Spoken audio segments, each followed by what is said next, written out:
Yo, bienvenue à Arcade-moi ça. Aujourd'hui, vlog numéro 17 sur la restauration de la Terminator 2. Et oui, je pensais que c'était 18, mais finalement c'est 17. Pour ceux qui viennent juste de se joindre à moi, je viens juste de terminer un design custom pour le sticker du playfield de la Terminator 2. Je vais faire imprimer ça, faire des tests d'impression de couleur pour avoir un matching le plus proche du bleu qui est ici. Mais je crois que c'est une amélioration assez substantielle au design original. Qu'en dites-vous? On reconnaît beaucoup plus un T800. Hein? Bon, ben pour ceux qui se demandent comment j'ai fait ça, allez voir le vidéo que j'ai mis en ligne juste avant celui-ci. Ok, ça fait que maintenant, là, ça va être du stock. Il a fallu même que je fasse un gros ménage. J'étais tanné là, parce que là, je voulais avoir l'esprit en paix. Par exemple, j'ai fait un méga ménage de toutes mes PCB. J'avais ma boîte puis tout. Là, j'ai tout trié ça pour avoir de la place ici. Parce que, ok, première étape que je vais faire dans ce vlog 17-là, c'est réappliquer toute la quincaillerie des posts et des rails pour être capable de libérer ça. Parce que dans cette boîte-là, j'ai une quantité phénoménale de mods. Et je veux être extrêmement concentré dans les étapes à suivre parce qu'il y en a tellement qu'il y en a qui sont imbriquées l'une dans l'autre. Je ne veux pas avoir à démonter quelque chose parce que je me rends compte que j'ai oublié de faire passer un filage ou un ci ou une lumière ainsi un ça. Comme par exemple, en fouillant dans les boîtes, j'ai trouvé ça et je ne savais pas que j'avais ça, mais j'ai ça, c'est les plastiques de remplacement pour les slingshots ici.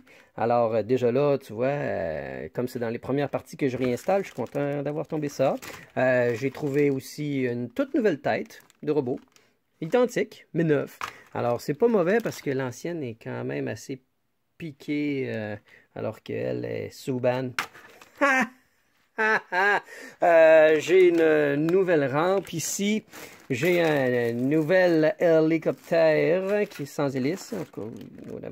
Des posts. Des rebards. On s'est entendu aussi avec le client qu'on va utiliser les rebards argent. J'ai décidé qu'avant de m'attaquer au travail assez fastidieux de revisser chacun des posts par en dessous, parce que vous vous rappelez, c'est vraiment dole à enlever et tout autant à remettre. J'ai pas envie de faire ça pour tout de suite. J'ai envie de faire quelque chose de plus le fun, c'est-à-dire ramener à neuf le Super Rail Metal Guide. Et là, j'ai juste passé un petit coup d'SOS là-dessus pour voir à quel point justement le métal est piqué par les milliers de passages de billes. Et puis, ben, je vais faire ma magie. Et on voit tout de suite ce que ça donne. Magique! On peut même se voir dedans. Eh oui, hein? Alors, la procédure que j'utilise, c'est papier 400, 600, et puis récemment, je me suis trouvé du papier 1000, et quand on est rendu à ces grains-là, on met de l'eau, et une fois que c'est fini, on finit au perfecto. Et puis, ouais, on est prêt à installer la barre. Je vais quand même montrer un petit avant-après, là, ce que ça donne. Alors, avant, c'était comme ça, et maintenant, ben, c'est ça, là, gars, je me vois dedans, carrément. Cool, hein? Ça fait que, ben, en fait, la barre ici, surtout cette zone-là, là, qui est shiny, elle avait l'air de tout ça, là. Ouais. Une autre rampe de terminée et super gloss fini miroir.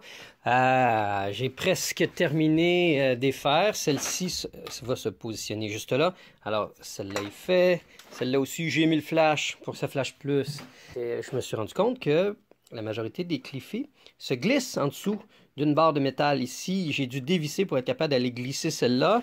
Celle-là, je vais devoir dévisser un peu la rampe. Et je me suis rendu compte aussi que celle-ci va complètement, à peu près au tiers ici, en dessous du backboard. Alors, il faut que je dévisse le backboard. Et puis en passant, je voulais montrer que la rampe maintenant installée camoufle toute la zone en dessous. Là, tu sais qu'il y avait un petit peu de vinyle là, qui n'était pas complètement droit. Ben là, à ce temps, ça paraît plus. Bref, il faut encore que je me fasse aller la pépette et a little bit to the right, a little bit to the left. Avant de démonter le backboard et de pouvoir mettre le Cliffy Protector, je devais avant tout terminer de mettre des couches de vernis sur les kick-out holes et surtout dans le shooter lane. En tout, j'ai peut-être mis 6-7 couches avec un fin sablage entre chacun. Ça l'a parfaitement bien scellé le truc et ça y a rendu un fini très luisant. J'en suis très heureux. Maintenant que ça c'est fait, je suis maintenant en mesure de mettre les Cliffy Protectors. Ça y est, les Cliffy Protectors sont tous installés. 1, 2 et 3 et 4. Et celui-ci n'a pas d'autocollant en dessous, contrairement aux autres qui en ont un petit. Lui, il tient uniquement à travers les vis et ça implique cette vis-là. Mais je ne sais pas si vous vous rappelez, dans une capsule bien lointaine, quand j'ai démonté le playfield, cette pièce-là manquait un tab ici pour être capable de visser. Puis il y avait des vis qui ont été jammées sur le côté ici pour éviter que la pièce, en fin de compte, puisse se déplacer par là, parce que son réflexe naturel va être un peu d'aller par là. Alors, ce que j'ai fait, c'est que j'ai collé à l'époxy une espèce de petit corner de métal de même qui permet, en fait, de visser la pièce. Alors, je fais juste enligner le petit wire gate dedans, là, que vous puissiez apprécier. Commande poupoune. OK. Alors, voilà. Ça fait que ça va me permettre de faire maintenir le Cliffy Protector en place. Parfaitement. Good. OK. J'ai aussi appliqué la pièce de bois ici et je tiens à ressouligner encore comment je suis content du résultat du Shoe to Lane avec le vernis. Ça fait magnifiquement bien. Après ça, ben, vous avez peut-être remarqué un peu plus tôt, j'ai réussi à venir à bout d'installer toute cette série-là de posts. Ça implique que je les ai tous sablés et polis. Il y avait quand même pas mal de corrosion, surtout sur le top et au pourtour du bas ici. C'était très affecté par la corrosion.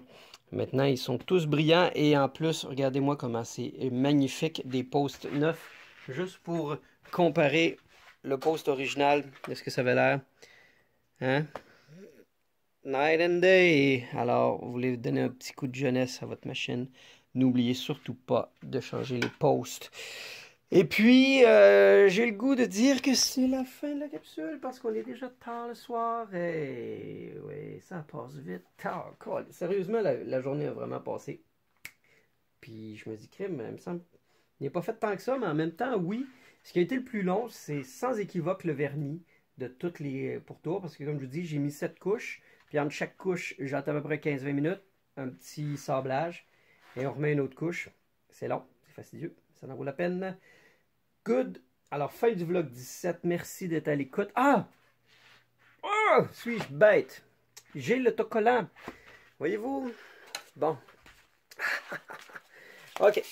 Autocollant. Ça, c'est c'en est deux versions avec des variantes de bleu. OK. Ça paraît-tu qu'il était enroulé? Et puis, ça, c'est la version avec l'autre variante de bleu qui est la plus proche du Playfield. Et ce que j'ai dû faire, parce que j'ai fait imprimer sur du papier sans aucune protection. OK? C'est un vinyle autocollant fini mat. Je voulais pas faire laminer ça parce que ça aurait rajouté une épaisseur supplémentaire. Puis ça, c'est déjà du 3 quelques milli d'épaisseur. Alors, ce que j'ai fait, c'est que je l'ai shooté, en fait, à la canette. J'ai mis un clear dessus. Parce que, si vous voyez bien, le noir est extrêmement fade. C'est normal, c'est un papier mat.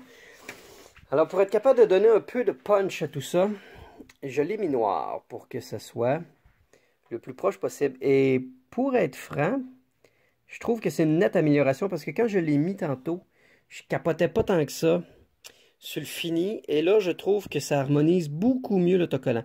En passant, il y a les petites bordures blanches, c'est juste que j'ai découpé à l'exacto pour être capable de faire un preview, voir est-ce qu'on met ça ou non. Évidemment, il est tout découpé, là. Il est mieux découpé que ça si jamais je décide de peler la pellicule protectrice en dessous. OK. Alors voilà. Il y a quand même matière à réflexion. J'aime quand même beaucoup. Le bleu est très, très, très, très, très proche, là. Franchement, là, ça, faut le savoir, là. Alors, et je trouve vraiment que le clear fait toute la différence. Harmonise avec, justement, le playfield qui est parfaitement brillant. Et n'ajoute aucune épaisseur. C'est ça aussi le plus important. N'ajoute aucune épaisseur au vinyle. Alors, je suis encore en discussion avec le client, savoir est-ce qu'on le met sur la machine ou non. Vous en pensez quoi? Hein? Alors, je vous laisse là-dessus. Et si vous répondez à cette question, ça veut dire que vous avez écouté la capsule jusqu'à la fin. Merci beaucoup. Merci d'être là. Puis, si vous êtes rendu jusqu'à la fin et vous n'êtes pas encore abonné à la chaîne, c'est le temps de faire quelque chose à propos de ça. OK, bye!